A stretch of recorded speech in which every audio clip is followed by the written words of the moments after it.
ജീവിതത്തിൽ പല പ്രശ്നങ്ങൾ നിമിത്തം, പല വിഷയങ്ങൾ നിമിത്തം ഒട്ടും സന്തോഷമില്ല. ഇന്ന് പരിശുദ്ധാത്മാവ് ആഴമായി ഇടപെടുന്ന ദൂത് ഈ സ്ഥിതിക്ക് ദൈവം മാറ്റം വരുത്തുന്നു.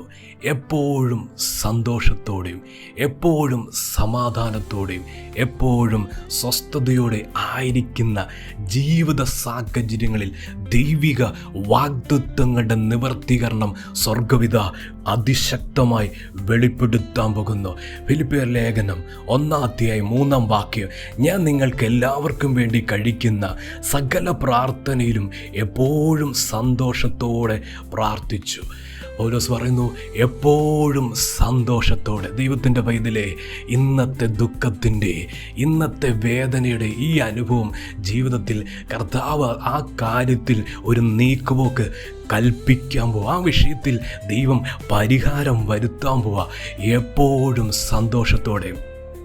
ചില നാളുകളായി ദുഃഖം മാത്രം, ചില നാളുകളായി നിരാശ മാത്രം ആ സ്ഥിതിയിൽ കടന്നു പോകുന്ന കുടുംബങ്ങളോടുള്ള ദൈവശബ്ദവാ, എപ്പോഴും സന്തോഷത്തോടെ ആയിരിക്കത്തക്ക നിലയിലുള്ള ദൈവത്തിൻ്റെ വാഗ്ദത്തങ്ങളുടെ പൂർത്തീകരണം കുടുംബത്തിൽ അതിശക്തമായി സ്വർഗപിത വെളിപ്പെടുത്താൻ പോകുന്നു. പൗലോസ് പറയുന്നു, എപ്പോഴും സന്തോഷത്തോടെ പ്രാർത്ഥിച്ചു. ദൈവത്തിൻ്റെ പൈതലേ, നാളുകളായുള്ള പ്രാർത്ഥന ഇപ്രകാരമല്ലേ?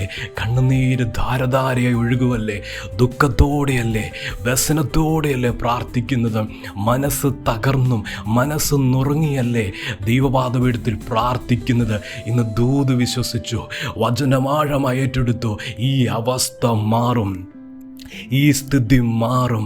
ആ നിലയിൽ ദൈവത്തിൻ്റെ മഹത്വത്തിൻ്റെ പ്രവൃത്തി കൂടാരത്തിൻ്റെ അകത്തളങ്ങളിൽ ദൈവം ശക്തിയോടെ വെളിപ്പെടുത്തും. ഇന്ന് കണ്ണുനീരോടെ പ്രാർത്ഥിക്കുന്ന വിഷയം ദൈവത്തിൻ്റെ പൈതലേ, ദൈവം ഉത്തരം തരാൻ പോവുക, ദൈവം മറുപടി അയക്കാൻ പോവുക, ദൈവം പരിഹാരം വരുത്താൻ പോവുക. ആ വിഷയത്തിന് പരിഹാരം വരുമ്പോൾ അടുത്ത ദിവസങ്ങളിലെ പ്രാർത്ഥന സന്തോഷത്തോടെയാ. പാദപീഠത്തിലിരിക്കുന്നത് സന്തോഷത്തോടെയാ. ഇന്ന് പൗലോസ് പറഞ്ഞ ആ ദൂത് പോലെ, പരിശുദ്ധാത്മാവ് ഇന്ന് വെളിപ്പെടുത്തിയ ആ ശബ്ദം പോലെ എപ്പോഴും സന്തോഷത്തോടെ പ്രാർത്ഥിച്ചു. ദൈവത്തിൻ്റെ പൈതലേ, അങ്ങനൊരു കാലഘട്ടം ജീവിതത്തിലുണ്ട്, അങ്ങനൊരു സമയം ജീവിതത്തിലുണ്ട്.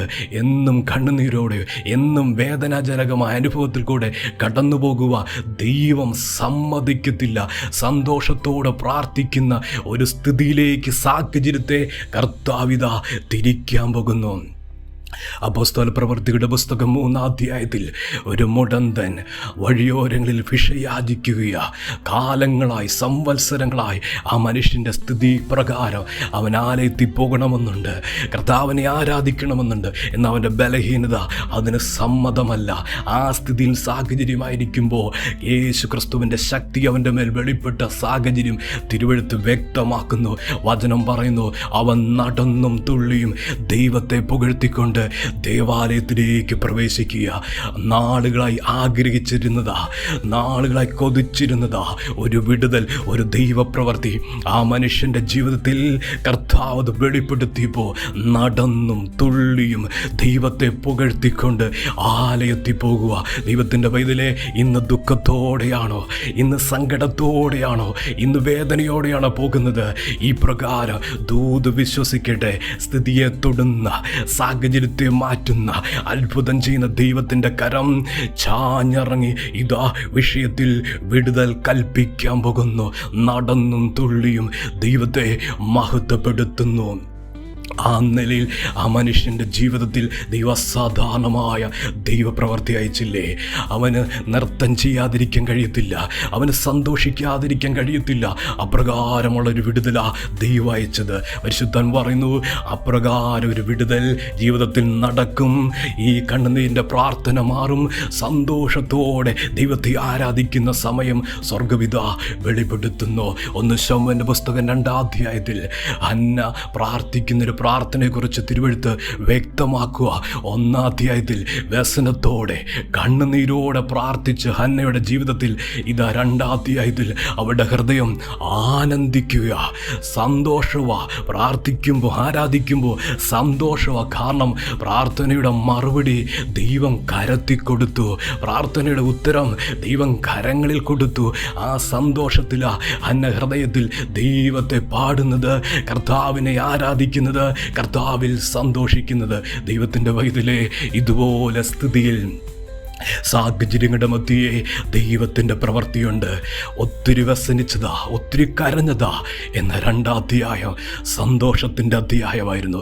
ദൈവത്തിൻ്റെ ദൂത് വിശ്വസിച്ചു. ഇതുപോലെ സാഹചര്യം മാറും. എപ്പോഴും സന്തോഷിക്കും, എപ്പോഴും സന്തോഷത്തോടെ പ്രാർത്ഥിക്കും. ആ നിലയിൽ അവസ്ഥയിൽ ദൈവം അസാധാരണ ദൈവപ്രവൃത്തി ഇതാ വെളിപ്പെടുത്തുന്നു. കർത്താവ് സഹായിക്കുക. ഞങ്ങളുടെ ദൈവമേ, സ്വർഗീയ പിതാവേ, അങ്ങയുടെ ശബ്ദത്തിനായി സ്തോത്രം, അങ്ങയുടെ ദൂതിനായി സ്തോത്രം. വചനം കേൾക്കുന്ന ദൈവമക്കളെ അനുഗ്രഹിക്കണം. ഈ കണ്ണുനീരിൻ്റെ പ്രാർത്ഥനയെ ദൈവമേ പരിഹാരം വരുത്തി സന്തോഷത്തോടെ, എപ്പോഴും സന്തോഷത്തോടെ ആയിരിക്കുന്ന ജീവിത നിലവാരങ്ങളിൽ, അവസ്ഥകളിൽ കർത്താവെ അങ്ങ് തിരിക്കുവാൻ പ്രാർത്ഥിക്കുക. ഓരോ കുടുംബങ്ങളെ, കുഞ്ഞുങ്ങളെ, വചനം കേൾക്കുന്ന ദൈവമക്കളെ അനുഗ്രഹിച്ച് പ്രാർത്ഥിക്കുന്നു. അനുഗ്രഹമായി തീരട്ടെ. കർത്താവ് അങ്ങനെ ചെയ്യുന്നതിനായി നന്ദി. യേശുവിൻ്റെ നാമത്തിൽ തന്നെ. ആമേൻ.